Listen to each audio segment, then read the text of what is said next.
నాలుగో రౌండ్ 10 అడుగుల దూరాన్ని 4 నిమిషముల 20 సెకండ్ల పూర్తి చేసుకున్నాయి. మొదటి స్థానంలో కొనసాగుతున్న జత కన్నా 10 సెకండ్ల అడ్వాన్స్ లో ఉన్నాయి. 10 సెకండ్ల ముందంజలో ఉన్నాయి. శ్రీ అంకమ్మ తల్లి ఆశీస్సులతో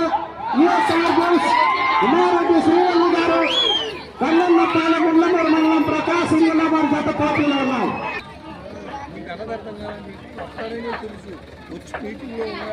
5వ రౌండ్ 1250 అడుగుల దూరాన్ని 5 నిమిషముల 45 సెకండ్లు పూర్తి చేయడం జరిగింది.